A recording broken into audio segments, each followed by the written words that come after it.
के आती है दुआ बन के समझ। हेलो, अस्सलाम हाँ वालेकुम। भाई, फोन कर गया था। हाँ, वो एप्लीकेशन ऑफ कर रहा था, वही फोन ही कट गया। अच्छा अच्छा, हाँ बताइए। देखिए, तरावीह का मसला ये है, जो आम तौर पे जो रात की मतलब जो नमाज होती है ईशा के बाद से लेके फजर के पहले तक, उसको बोलते हैं क़यामुल लैल। ठीक है।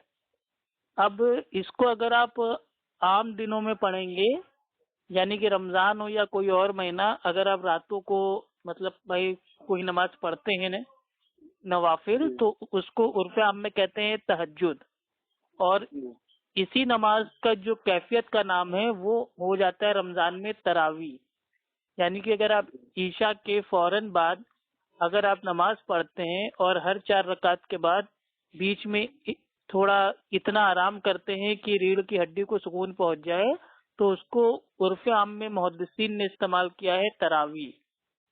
और इसी रात की नमाज को अगर रात के तीसरे पहर में पढ़ेंगे तो इसको कहते हैं तहज्जुद।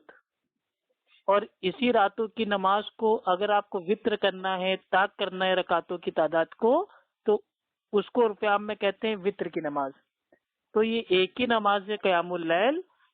कैफियत के एतबार से वक्त के हिसाब से इसके जो नाम है वो चेंज हो जाते हैं। तो अगर मेरे भाई इस साल सन 2020 में कोरोना वायरस की भाई उसकी वजह से भारत भाई बंद है, ठीक है, लॉकडाउन चल रहा है, तो अब इसमें अपने घर में ही पढ़े, जितनी आती है उतनी पढ़े, 2-2 करके आप अपना पढ़ते जाएं। इसमें कोई ऐसा नहीं है कि 8 पढ़ना है या 20 पढ़ना है, जितनी आपकी मर्जी हो आप उतना पढ़ें। लेकिन कुरान अगर आपको आता है, याद है, तो आप मेरे भाई लंबे लंबे कयाम कीजिए और उसमें 8 रकात की पाबंदी कीजिए, क्योंकि जो 8 रकात की तादाद है वो अल्लाह के नबी से उमूमी तौर पे साबित है। जी। ये तो फिर कुछ उलमा फरमाता है कि 20 रकात है तरावी की नमाज। 20 रकात पढ़ना जायज है। 8 रकात की जो तादाद है वो मेरे भाई सुन्नत है। अम्मी आयशा रजी अल्लाह ताला अन्हा बयान करती हैं कि अल्लाह के नबी सल्लल्लाहु अलैहि वसल्लम चाहे रमजान हो या कोई और महीना, रात की नमाज 11 रकातों से ज्यादा नहीं पढ़ते थे। 8 रकात होती थी क़यामुल लैल और 3 रकात वित्र। अच्छा अच्छा। तो जो रमजान में अगर तरावी पढ़ेंगे तो जो कुरान है मुकम्मल, पूरे रमजान में पूरा कुरान मुकम्मल पढ़ना जरूरी है ना? जरूरी नहीं है, बेहतर है। अगर मेरे भाई किसी को याद है, कोई हाफिज कुरान है, तो पूरा महीना उसको कुरान पढ़ना चाहिए, सुनना चाहिए। देखिए, जी रमजान जो महीना है ना भाई, ये जो महीना ये महीना है कुरान का। इसमें जो जो अल्लाह का कलाम है वो नाजिल हुआ। ठीक है। जी तो अपने को क्या करना है, जब भी खाली वक्त भाई अपने को मिलता है, एकदम कुरान से दोस्ती करना है अपने को। उसको जी जी। वो समझना है, जो पढ़ना नाजरा है, वाले हैं। तिलावत करना है। जी हाँ, तो खाली बैठे तो कुरान पढ़िए, नमाज में तो कुरान पढ़िए, रात को तो कुरान पढ़िए, कोई दिक्कत नहीं। लेकिन अब पूरा कुरान अगर आप कंप्लीट करते हैं कयाम में, तो ये अफजल है, बेहतर है। नहीं अगर याद है, आपको जितना याद है आप उतना बार बार उसको पढ़ते जाओ। मतलब कोई जी जी। लाजिम नहीं है कि आपको मेरे भाई तरावी में या तहज्जुद में पूरा कुरान खत्म करना ही करना है महीने भर में। ऐसा कोई जी लाजिम नहीं जी, है, ये फर्ज लाजिम नहीं नहीं है है। ना? नहीं। जी, यही मसला मुझे पूछना था। है अच्छा। कि हम जितना मुझे अगर कुरान याद है उतना हम पढ़ सकते हैं। हाँ बिल्कुल।